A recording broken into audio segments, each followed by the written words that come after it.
Welcome to Banyan Books, Branches of Wisdom, celebrating the joy of bright ideas and heartful lifelong learning. Branches of Wisdom is a series of intimate conversations with the world's most influential authors and visionaries. We explore spirituality and the human mind, ecology and culture. Most episodes are recorded with a live audience. You can join our live events and submit questions to your favorite guests. Check out our upcoming schedule at banyan.com. Since 1970, Banyan Books has been a rich oasis at the crossroads of wisdom and philosophy, offering resources for humanity's evolving paths. We're a locally owned, independent bookstore in the heart of Vancouver's Kitsilano neighborhood. Visit us in person or shop online at banyan.com. Please subscribe, follow, like, and leave your reviews for the podcast. And now, enjoy.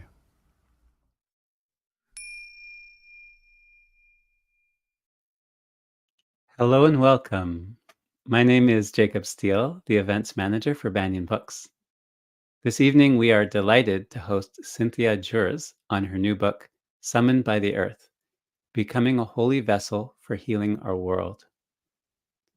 I'd like to begin by acknowledging that although we have participants joining us from around the world for these events, the physical location of Banyan Books is on the unceded territories of the Coast Salish peoples, including the territories of the Musqueam, Squamish, and Tsleil-Waututh nations.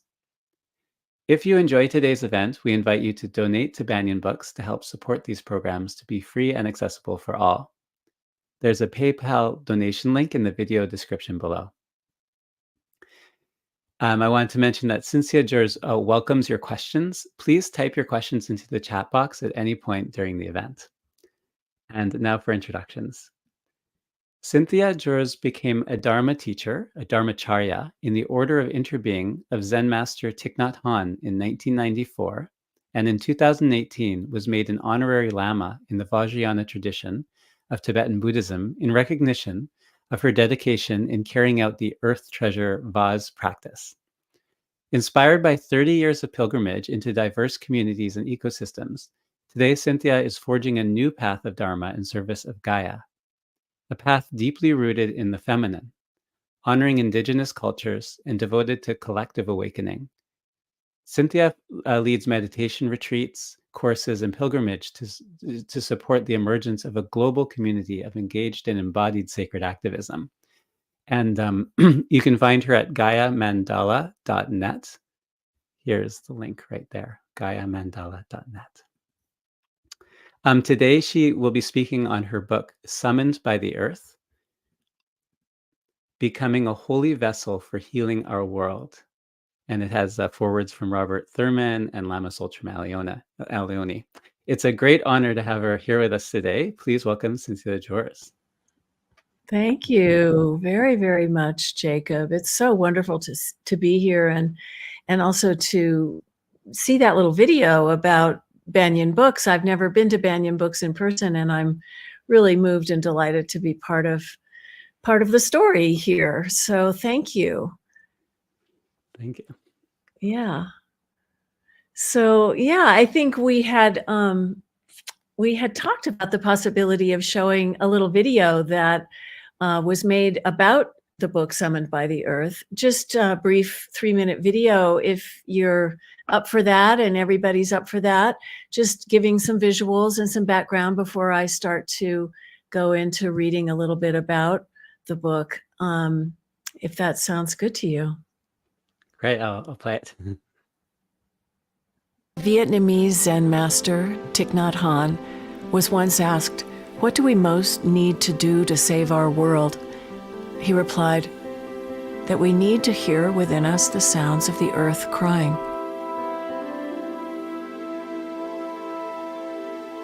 And so it was with me. Hearing the sound of the earth crying within myself, I set out seeking a path of service more than 30 years ago and found myself in 1990 on a literal path climbing high into the Himalayas in Nepal on a pilgrimage to meet an old Tibetan Lama, Charak Rinpoche. I was being given the opportunity to ask a question of the proverbial old wise man in a cave. But what would my question be? As I sorted through recent losses in my life and confronted the loss of life in ecosystems around the world, I felt lost and confused. Carrying a deep yearning for a larger purpose inside me, with each step I began to hear the sound of the earth crying. Then, in the final stretch of high-altitude air, my life's guiding question became clear. I knew I had to ask him, what can we do to bring healing and protection to the earth? In that fateful moment with the holy man in the cave, I was given an ancient Tibetan practice to work with sacred clay vessels called earth treasure vases, which I was told can bring healing and protection to the lands where they are planted in the ground. Little did I know at the time, the journey that began in a cave at the rooftop of the world would unfold around the entire planet, taking me from the Americas to Asia, to Africa, Europe, and Australia, passing through disillusionment and despair to elation and deep fulfillment. Through Mother Earth's many cultures and communities, her dark forests and high mountain caves, riding ocean waves and braving winding roads. Following this sacred purpose, I made relations with people all around the world through this ancient practice of global healing. Hearing the sound of the earth crying and feeling her call, thousands of us are now engaging with this practice as our heartfelt response to bringing healing to our broken world. Together, we are bearing witness to the multifaceted web of life in all its beauty and sorrow. Every step of this global healing journey has called me to trust more deeply what I cannot see, something so much larger than myself. Along the way, I lost the path. I fell off the path. I wanted to leave the path behind. Yet still, I kept hearing a call that I could not ignore, a summons from the earth. Perhaps you hear it too. I wrote Summoned by the Earth to share this journey with you, and as an offering to all who are hearing the cry and the call, to awaken to a vital and vibrant relationship of interbeing with each other, with all beings, and with the living earth, Gaia.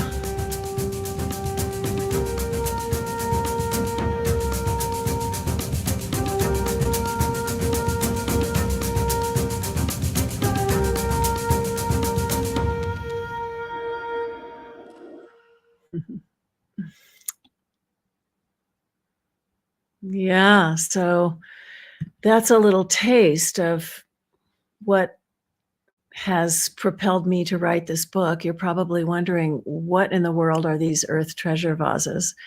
And what is all of this about?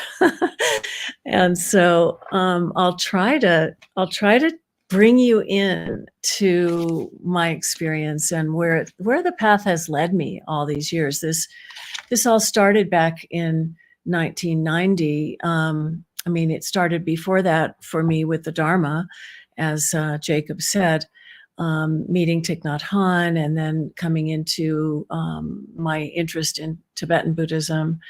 But, you know, it was really this guiding question about what can we do to bring healing and protection to the earth that arose when I was on the path walking up to this cave to meet the proverbial old wise man, who I was told was 106 years old. And I realized, oh my gosh, I have the chance to ask him a question, you know, what's it going to be? So this is the beginning of the book. I'll just take you with me a little bit on the path. I'm walking on the path up the steep stones of the high Himalayas. The path climbs and climbs, and I wonder as I stumble along, what am I doing? Here I am at home in Santa Fe, New Mexico, where I live. My life has recently fallen apart. My marriage has ended. I feel lost and confused.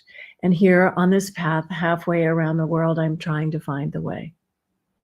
Luckily, my traveling companions know where to go. It is 1990, and they're taking me to the hermitage of a 106-year-old Buddhist Lama who lives in a remote cave at 13,000 feet in a faraway corner of Nepal. As my companions and I trekked up the trail for days on end, I prepared myself to meet this old lama, formerly known as His Eminence Kushuk Mangdun, and personally as Charak Rinpoche, meaning precious teacher who resides in Charak. Charak Rinpoche was the teacher of a Sherpa friend who was also a lama, Nawang Sultram Zangpo, and he was guiding us on this trek. He had grown up in Nepal under Charak Rinpoche's care, and he looked upon him as his root teacher, having been his student since he was a small boy. He loved him as a father and was excited to see him again. So there we were, traveling up this path. And it was, this remarkable chance to receive guidance from a holy man who had only known the protected valleys and mountaintops of Nepal, though he had traveled vast realms through the power of his compassionate awareness and expanded consciousness. But what would his perspective be, and what could I learn from him that would help others and myself to make this earth a better place for all? I hoped I was worthy to meet him. So, it was one step, one breath up the path. And I was realizing that I had to come up with a good question, a question that was not just for myself, but would be a question relevant for so many of us who could never make such a trip ourselves. And I didn't know what to ask. And I was, stumbling along, as I say, and the leaves on the giant rhododendron trees along that rocky path nodded, and the prayer flags greeting us along the way waved their colorful hands. I was inspired to keep going by the prayers on the wind in those flags and on the rocks carved with mantras invoking the compassion of Chenrezig and the companionship of Tara, the savioress who is known to come when called. So I kept on going, and at a certain point, I started to feel my heart working hard to push the blood, to pump the muscles, to make that climb. And I was in pain, and I was, hurting as I stumbled along. And then I kind of became aware of the earth talking to me in my blood and in my bones. And I was sensing already the challenges that the world is facing. And I felt the earth really calling for attention in each cell of my own body. And my longing that had been with me forever of the earth's health and safety, for the earth's health and safety, came into my heart and into my mind. And I asked myself, what can I do? What can I do to bring healing and protection to the earth? And when I said that to myself, I realized that was the question that I've been looking for. So as soon as I landed that question, I realized that was all I could think about. Like, oh my goodness, that's it. And eventually, after living with him for about 2 weeks, I had the chance to bring this to Charak Rinpoche. And I talked about how the climate is changing. I talked about how everything has changed, since when he was young, and how also, because I live in New Mexico, where across the valley from me is the Los Alamos National Laboratory, where the nuclear bombs were first created. And the radioactive waste coming off of those bombs, the production of those weapons, which is still going on, was very much on my mind because my great friend and teacher, Joanna Macy, was really bringing that out during this time. And I was learning about how the lifespan of this radioactive waste is 250,000 years, and it was that kind of reality that was motivating me really to ask this question of the old Lama. I said, what are we to do, Rinpoche, to face the hopelessness of this overwhelming situation? What can we do to bring healing and protection to the earth? And he said to me, he said,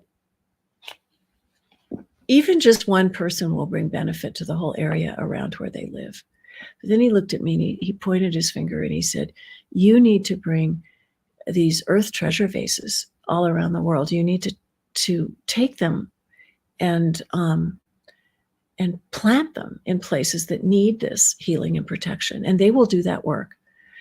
And my rational mind, really was like, what? Really? This is, how is a little clay pot filled with prayers and symbolic offerings going to do that work? But the other part of me thought, well, okay, this is what's coming to me. I have respect for this tradition. Where can I get some? And he directed us to another monastery nearby where we could have them made, and explained that during the 8th century in Tibet, maybe some of you know this already, but there was an extraordinary visionary and leader and teacher and prophet called Padmasambhava, who was considered kind of the second Buddha, really, who brought the Dharma to Tibet. And he predicted times of great deterioration and suffering for our planet in the future. And one of the healing remedies that he offered was a practice of the earth treasure vases. He foresaw these times that this would be needed, things like this would be needed to restore balance and harmony in the world. When the planet would become so threatened and depleted due to our obsessive consumption and materialistic fixation, that the vital elements of the earth would lose their power, their vitality. So I was told that these treasure vases or vases could restore this lost vitality to the earth. And, that was how it all began. So I continued to stumble along and I had a lot of doubts and a lot of overwhelm because, of course, the situation was enormous. I was told when I went to the other monastery to have them made, how many do you want? And I didn't know what to say. I thought, well, should I say 10,000 or 10? I didn't know. So I said, well, I don't know, 25. They said, oh, of course. And they just told me to put them in the ground, that they would do this work. And they also brought out many sacred substances and medicines to mix into the clay. And then they crafted the vessels for us. And then they sent them to us for us to fill with the offerings that would empower the vases once they were filled and then buried. And again, we were just feeling our way, like, what would be an appropriate offering in this or that location? But we left them open so that people in various locations all around the world could make an offering that was meaningful to them, not just something that was meaningful to the Buddhist tradition in the Himalayas, but to places like Africa or Australia or the Americas, where we took these treasure vases. And in the beginning, we started here in New Mexico with a cave up above the Los Alamos National Laboratory, which became kind of the center of this, what is now a global healing mandala of locations all over the planet that I and others now have taken these little holy vessels. And from the cave above Los Alamos, we went into each of the 4 directions for this bioregion, to the source of the Rio Grande, because sources of rivers carry the prayers all the way along their length. And then to each of the highest mountains to the east and west in this region, and to the mouth of the Rio Grande River, where it empties into the Gulf of Mexico. Which, by the way, I want to just mention, we know, don't we, that there is another hurricane right now barreling into Florida. And the imbalances in the world are so extreme these days. So we're dealing with the need to focus our own prayers and intentions in powerful ways to awaken to the messages of Mother Earth in these times, and to engage ourselves in the practice of bringing healing and protection to the earth. So I was going to say earlier that when you introduced me, Jacob, that we actually have one of the treasure vases in Vancouver Island, in the indigenous lands of the peoples that you mentioned at the beginning. We've made a big effort to make relations with the elders of the lands that we visit and invite their blessings. And so glad that one of the treasure vases has gone into your region. And we have one in Tennessee, in eastern Tennessee, where Hurricane Helene recently did so much damage and destruction. So they're planted all over the world. And in the book is a map of all the locations that they have gone, and a list in the back of the book as well. And every full moon, we invoke all those locations in a meditation that anyone can join from anywhere around the world, and contribute your own prayers and offerings and intentions for the lands that are so loved by all of us, that need this kind of healing and protection. But still, my mind was in the beginning very skeptical, like, how in the world can this really be effective? And slowly, people came forward to work with me to take them where they need to go. And because I was very overwhelmed, I'm just looking, but I saw along the way that, like the Bodhisattva of compassion, Avalokiteshvara, who has 1,000 arms, we need 1,000 arms to accomplish this task of alleviating suffering in every direction around the planet. And so does Gaia. She needs us to accomplish this task of global healing in these dire times. We must unite in our efforts. And Gaia was asking for a collective awakening, for all of us to come together, to wake up, to answer this summons.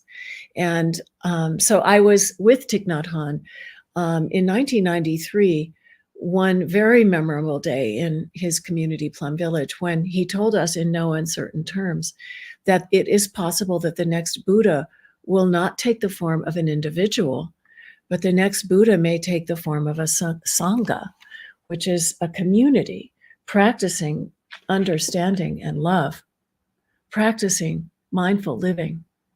This may be the most important thing we can do for the survival of the earth. And as his words rippled out into the group gathered there, you could hear a pin drop. It felt so prophetic. He was recognizing the path of awakening for our times. We were going to need to wake up together. So that was another big message during this period of my life as I was carrying this out. And so there's a lot in this book, but in the beginning, fairly close to the beginning, I went to Africa. I was invited there by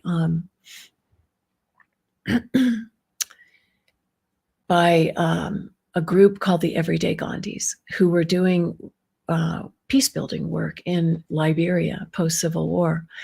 And as you may know, Liberia is one of the most conflicted and challenging countries in Africa, but it was the women who stopped the war amazingly and successfully. And I was invited into the worst fought area of the war to bring one of these little clay pots filled with prayers for peace. And it was life-changing. when I was in Liberia, among other things, I met a former general who had become a general in the rebel forces. He was first in the government and then joined the rebel forces and commanded many, many troops in war. And there were child soldiers that I met, and all of these tribal leaders and leaders in both Muslim and Christian tradition, all of whom, and 3 countries who share that border in that northern part of Liberia with Sierra Leone and Guinea, all of whom were just desperate for peace, to stabilize the peace that was needed in that region. And so they poured their hearts into this little clay pot and asked the ancestors, would it be accepted? And the message was, yes, this was a good thing. And out of that, I ended up working with these ex-combatants and especially this one gentleman who asked me to teach him how to meditate. And he began to apply the teachings of mindfulness into the peace building work. And we ended up building 5 peace huts. The first was built in the little village where the treasure vase was planted. And then in all the conflict-prone regions of Liberia, we built these traditional peace huts where people go to resolve conflict and keep their prayers for peace alive. And that was incredible. I ended up going also to Congo, Democratic Republic of Congo, because I have a personal history of rape, and many women do, and some men also. You know, this is an epidemic, the rape of women, which is so aligned, or I don't know, a mirror for the rape of the earth. And so I realized that Congo, being one of the places in the world where rape is being used as a way to take power over the land and the people and mine the resources, the very, very rich resources of that beautiful country. And so I felt we needed to go there with this practice. And I ended up meeting incredible women, including a very special woman who's started an organization called Hero Women Rising. Nema Namadamu is her name. And then teaching, we taught the women how to plant trees, to restore the forests, to take care of that land, and just many stories of things that have happened as a result of planting one of these little clay pots in the land around the world. And, you know, I realized that there are so many, what I now call core wounds, if we're talking about healing the earth, that need to be addressed. And so those are some of them, you know, war and rape, and then asking the elders, as I said earlier, to bless this practice and to go to them and give thanks, you know, for the ways in which indigenous peoples have maintained a sacred relationship to the earth as the source of what we might say in Buddhism, the source of refuge, the source of life. And I was also having to confront some of the issues in my own family, in myself, that were calling out for healing, because the practice of carrying out a little clay pot out there is one thing, but then what does it mirror in here that is also needing to be healed? And of course, if we're hoping and praying for healing in the world, we have to start with ourselves. So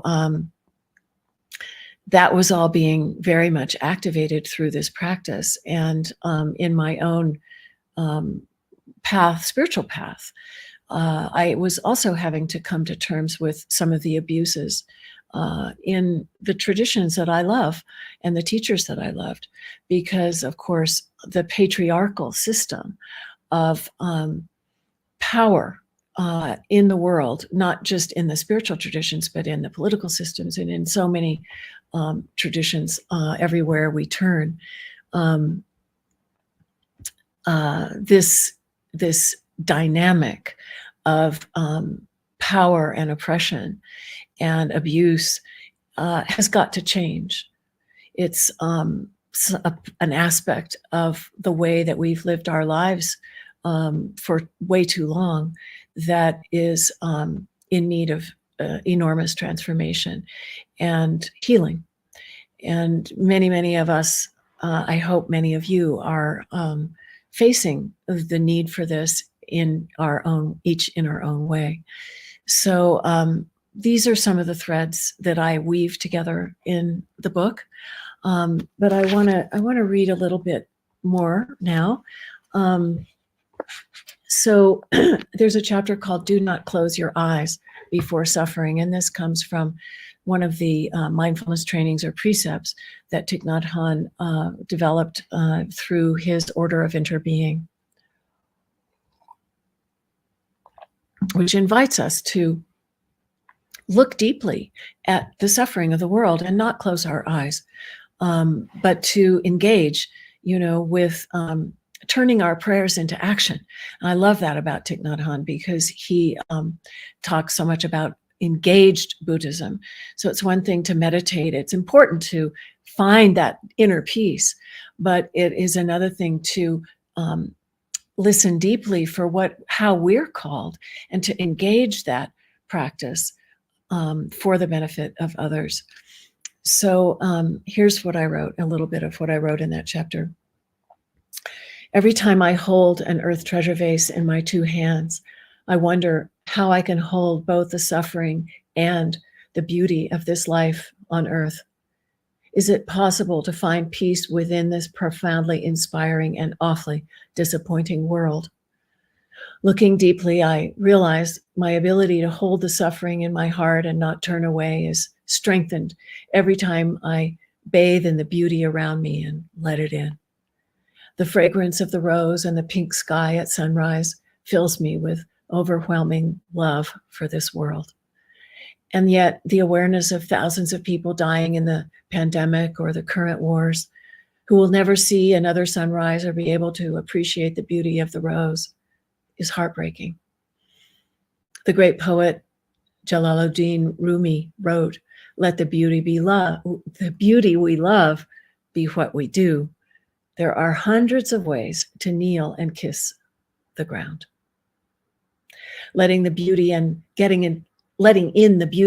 in touch with what I love fills me with renewed energy to face the difficulties and roll up my sleeves, while the loss of life on earth makes me appreciate the beauty all the more.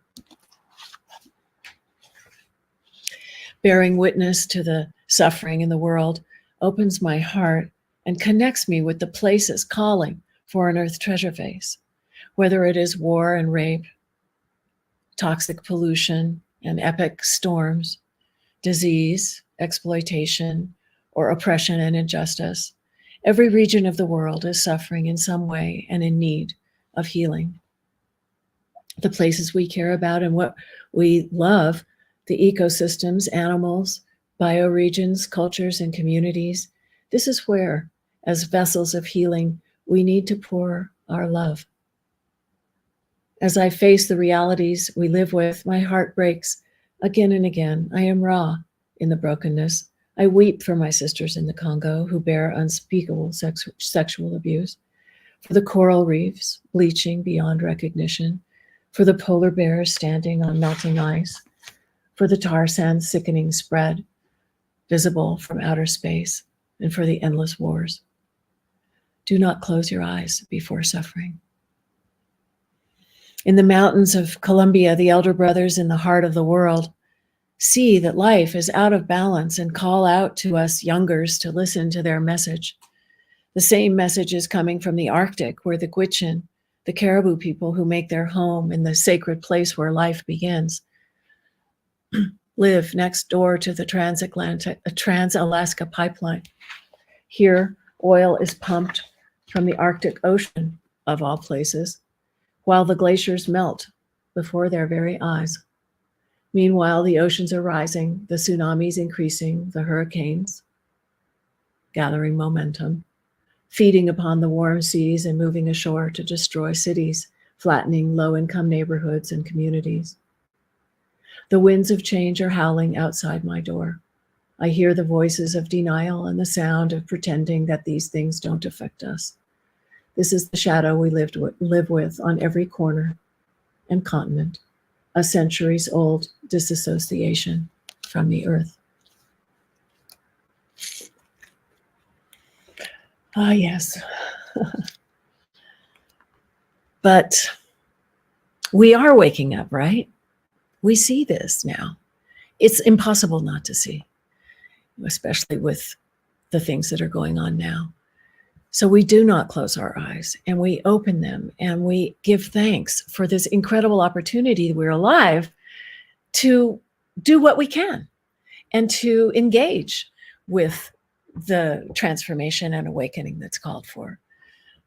Doing our own reckoning, doing our own healing work, knowing that we are not separate from Mother Earth. We are not separate from the web of life. We are all connected. And this is the great awakening. This is the great opportunity to realize that what I do or say or practice, the prayers that I invoke, the intentions that I have are radiating out in every direction.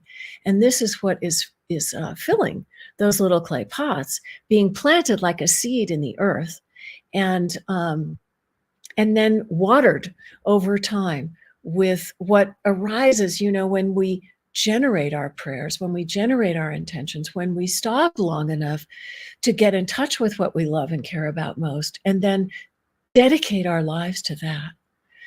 Then we are contributing to the change we want to see in the world. And slowly, slowly, those prayers, those intentions, those little clay pots start to bear some fruit. And we have to get out of our own way, because we can't imagine what that fruit might be often. But sure enough, things happen.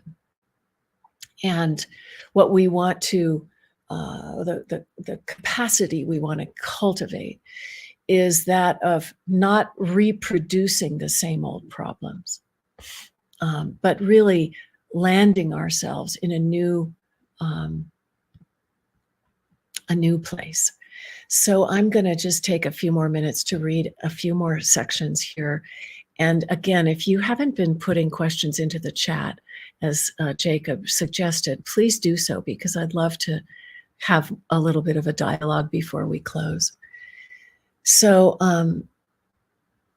let's see here. Where shall I go next? Eventually, it became clear that the little holy vessels were, in fact, leading me back to my true self. All the trials and demands of carrying them out was an alchemical process of personal transformation. Each journey wore me down and tempered the parts that needed to change. I didn't realize it at the time, but my vessel was being honed, and I noticed that everyone who stepped forward to help steward a vase was being also worked in this way. Applying myself and concentrating on this activity with every fiber of my being, I offered myself up in order to carry out the purpose of the vases as if my life depended on it. Eventually, I came to see myself as both the one who offers and the offering. And the separation of subject and object fell away. Over time, the Earth Treasure Vase practice evolved from one of doing to one of being. The practice is really about being a holy vessel ourselves.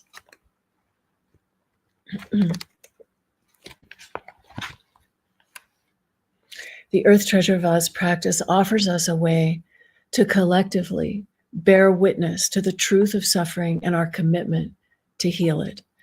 We may be conditioned, by patriarchal views to believe this is not enough, but this bearing witness is the critical first step. Seeing clearly together, feeling together, remembering the infinite reflections within Indra's net, we see we are not alone. Operating within an awakened collective, anything is possible. Each of us is a jewel radiating light in every direction. Each of us like a treasure vase filled with infinite potential on every node of this mandala.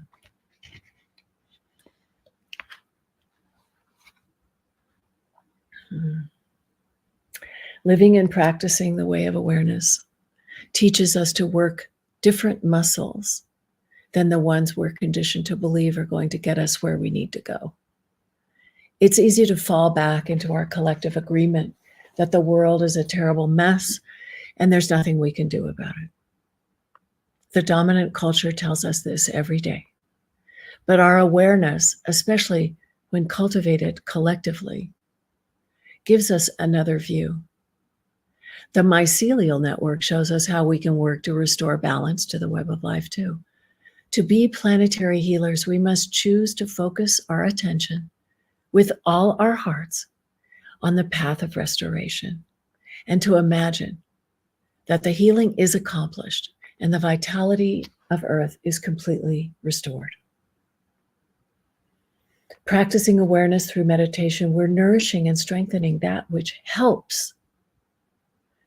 And from out of the wellspring of love and caring come solutions, gestures of healing and compassion to alleviate the suffering around us. If we identify with how awful things are, we lose energy. We get sucked into the mire and we can't move, becoming more and more reactive and depressed. So we practice to cultivate a joyful mind and a good heart, and the world becomes a better place instantly.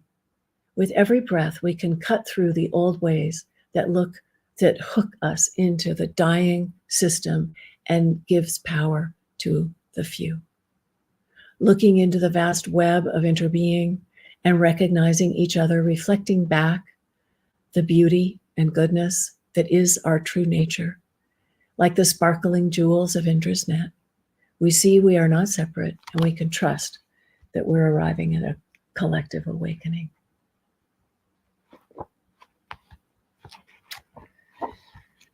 So, my friends, here's the last little bit. And it's not the last because there's lots more in here. Many stories from around the world, many incredible encounters and teachings that underline all that I'm talking about here. But here's where I'll take it for tonight. The goal of individual enlightenment is no longer the main focus. Instead, I'm excited about the great adventure of a collective awakening. I thrill at the prospect that together we may realize our commitment to the liberation of all beings and usher in a time when the relative and absolute realities are integrated in compassionate awareness. Out of the field of our shared intentions for life on Earth, what will be revealed as we embody the healing solutions that arise from the experience of we? The implications of a collective awakening are shattering to our sense of individuality. Our identification with a separate sense of self will no longer be the organizing principle of life on Earth. Our evolution as a species and as a planetary culture depends not only on our realization of this, but our embodiment of it. Living our lives in a profoundly transformed way and connecting our communities in service to Mother Earth is where hope can be found. We need to do much to restore balance wherever we are.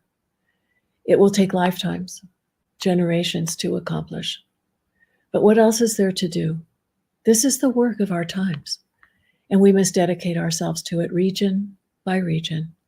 Slowly, slowly, step by step, we shall arrive, feeding the spirit of life on Earth, not the spirit of destruction.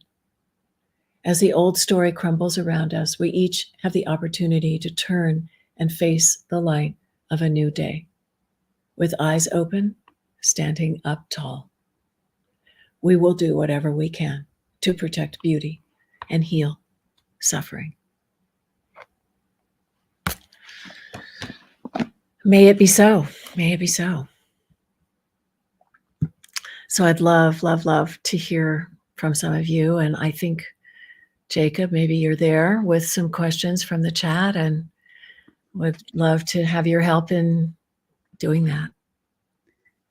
Yes, there's questions coming in on the chat. I had some questions on the email, and I have some of my own, so we'll see what we get to. Okay.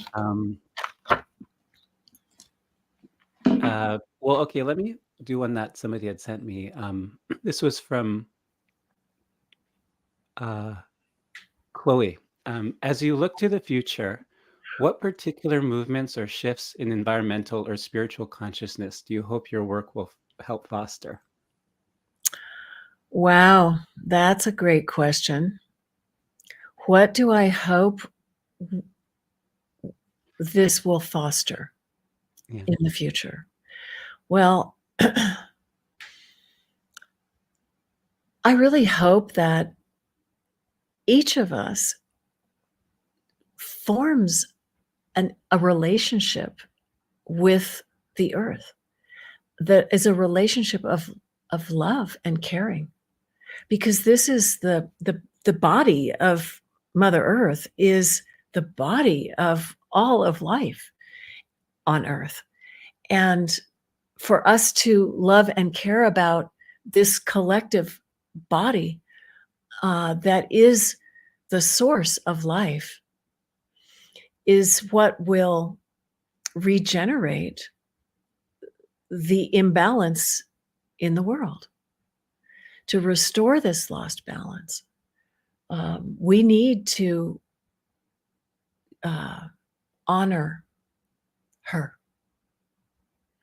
and to recognize that, as I said, in the book, we're not separate.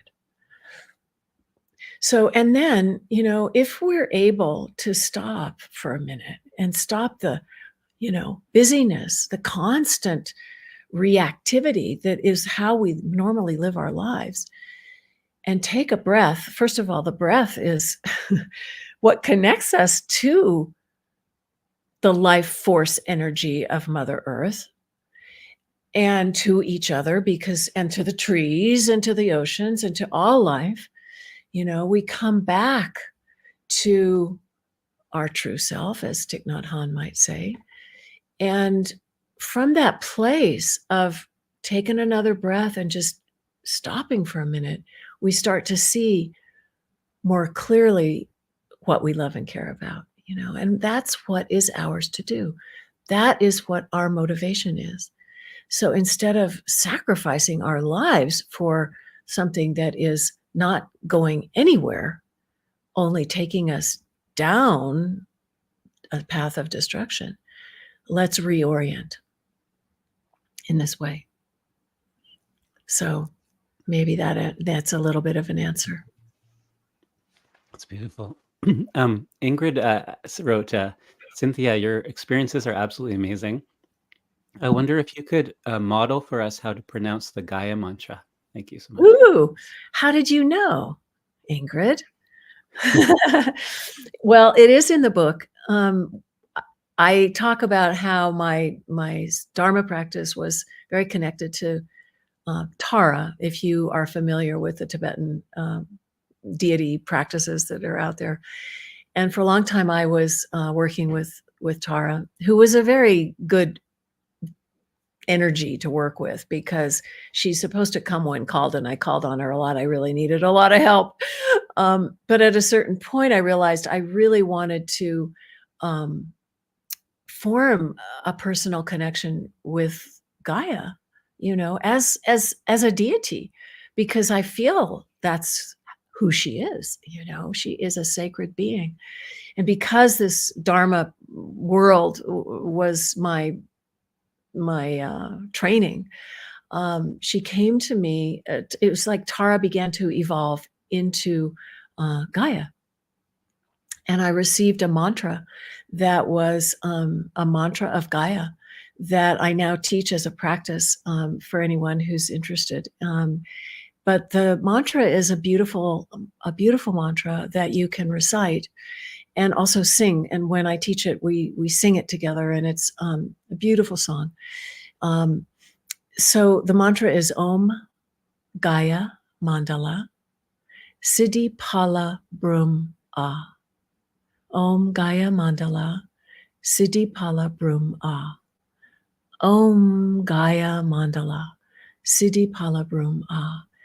And it's basically saying, oh, Mother Earth, this great mandala of life with all your spiritual powers, your amazing capacities, may they bear fruit, the fruits of your powers, may they be realized. May the powers of the earth element, the broom is the seed syllable for earth, may they be realized. May you the fruit of all you have continue like that. So that's the mantra. And then just recite it as much as you can. Thank you. A question that I had was, how has this work been received by indigenous communities and First Nations communities around the world? Have you worked with different groups? And Yes. We started here in the Tewa world, which is the indigenous territory around Santa Fe, where I live. And we learned fairly early on the importance of asking for permission and blessings from the local indigenous elders to carry out this practice. And, as a privileged white woman, I had some lessons to learn. This is, going back a ways. Nowadays, this is one of the core wounds, actually, that you could say is the colonization of indigenous peoples all around the world, not just here in New Mexico, but everywhere. And as far as these core wounds are concerned, this is one of the most important things we need to do to restore right relations and a relationship with the earth. So I have sought elders all over the world. I had incredible experiences with an elder who became my adopted mother in Australia, Aboriginal elder, Auntie Margaret Catherine, who was from Arnhem Land and who blessed this practice when we took it to Australia, making us all family in the tradition of skin names and, recognizing this global healing community as a family and telling us that the treasure vase was going to enter the dream time and really be part of their cultural story, which was incredible. I met some of the Dogon elders in Mali. When I first went to Africa, I had a dream that led me to the elders in Mali, because they're one of the oldest cultures on earth, and I sought the blessing from them, and was just so grateful, for the teachings that I received from them. And the people from Congo are the Batwa Pygmy people, who, again, another very, very old culture, who was so delighted to have this vase buried in their forests. The Khoisan from South Africa, it goes on and on. Of course, the Tibetans are an indigenous culture now in China, and the list goes on and on. So now we have lots of people carrying treasure vases out besides me. And one of the assignments in doing so is to make relations with the elders and indigenous peoples of the lands where they're going. So that is happening as we speak. amazing. Olivia Fermi, who I guess you've worked with together, she just wanted to make a correction that you planted the BC vase in North Vancouver. North Vancouver. There you go. Which is actually right by my house, actually, sounds like. So that's cool. Thank you, Olivia. Yes, Olivia is a person who lives in Vancouver, and her stewardship partner, Maggie Kaplan, is also in Vancouver, and they stewarded this treasure vase in a beautiful way thank you so much for coming forward, Olivia, and for the service that you provided us all by planting one of these little holy vessels in that land. It's beautiful land. Yeah. That There was was actually, just to say, that vase was in many ways dedicated to the healing of the indigenous peoples, and the residential schools. You know, the tragedy of what happened to so many children in that area, and that was a big part of the prayers that went into that particular treasure vase. Anyway, continue, Jacob. Go ahead. There was a question from Jasmine just asking about if you have any stories about Thich Nhat Hanh, you know, anything to share about him. Oh, he was such a beloved teacher, and yeah, for me and for so many of us. I was so lucky to know him personally back in the early days of his, you know, before he became really famous. I organized a number of retreats for him, and actually helped him publish his first book with Parallax Press called Being Peace. And he married me and my husband in Plum Village, and I was one of the first of his students, Western students, to go to Vietnam before he was actually allowed back. You know, he was exiled. And so, you know, all of that was just unbelievably meaningful. And then I became a teacher in his tradition in 1994. And but I was, you know, as I say, I was also practicing in the Tibetan tradition. So there were these parallel paths. And it was when I went back to Liberia, when I went to Liberia, that this was this war zone, you know, that the people, I would ring the bell in the tradition of Thich Nhat Hanh, you know, and just invite people to take 3 breaths with the sound of the bell and come back to their true self and to the present moment. And the people there were like so receptive to his teachings in particular. And I realized how meaningful the teachings of mindfulness were and still are to peace building. And so that was when I kind of really came back into the Sangha around Thich Nhat Hanh before his stroke, and actually ended up bringing the former general that I mentioned, that I have been working with now for over a decade. He lived at Plum Village for 3 years off and on, and some of his colleagues also, we got them scholarships to go to Plum Village, and received a lot of support from the Plum Village community to build those peace huts. And so it's been an incredible journey. And yeah, you know, Thich Nhat Hanh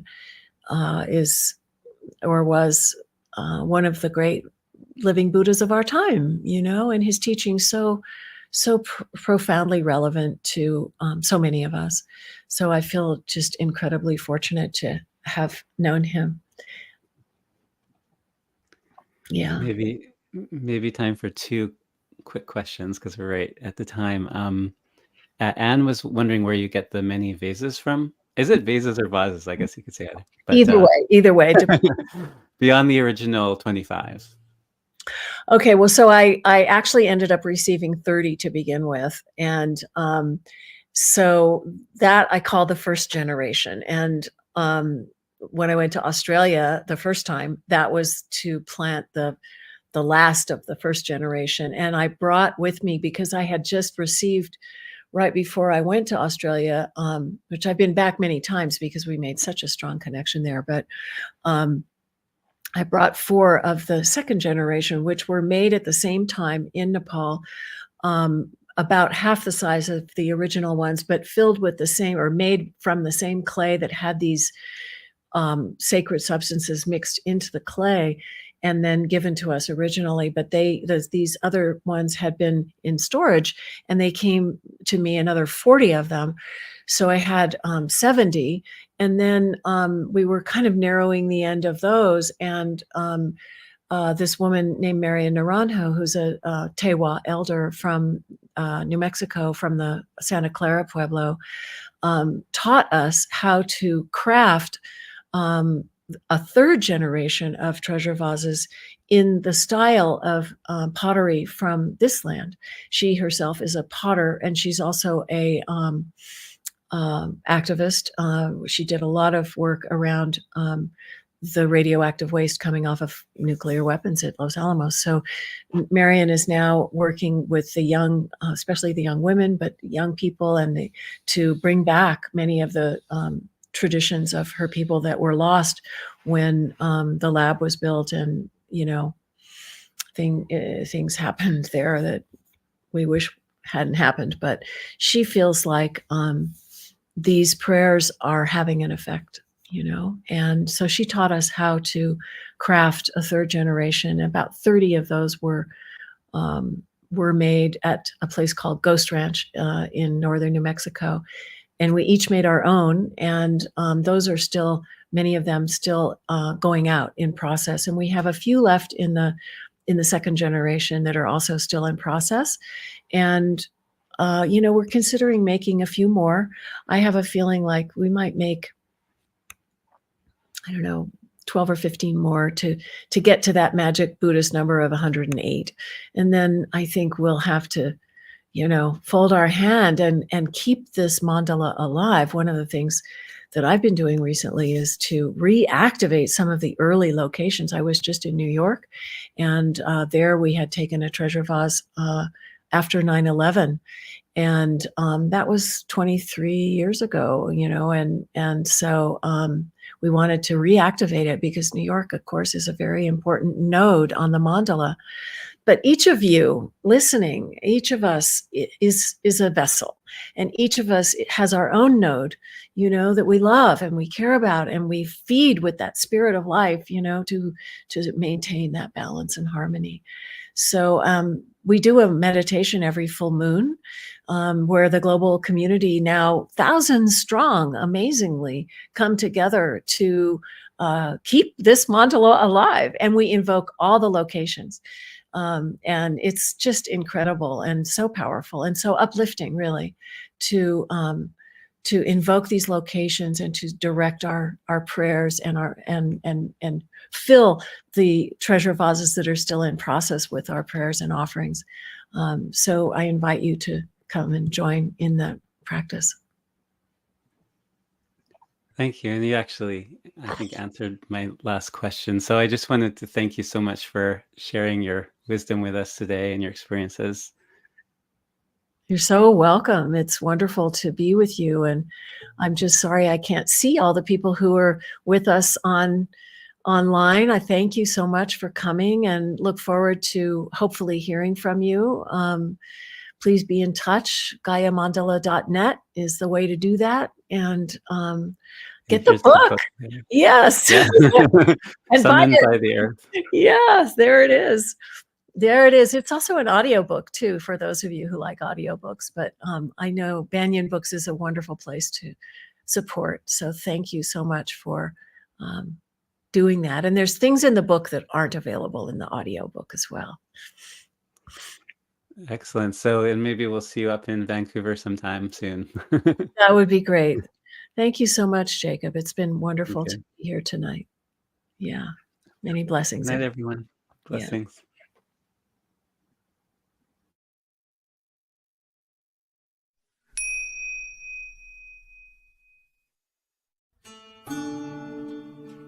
Thanks for joining us for Branches of Wisdom, a podcast of Banyan Books and Sound, Canada's spiritual and healing resource since 1970.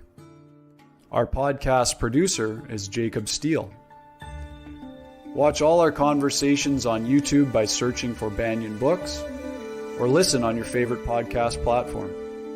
Please subscribe, follow, like, and leave your reviews and comments. We love to hear from you. For all our live events, books, and more, visit us at banyan.com.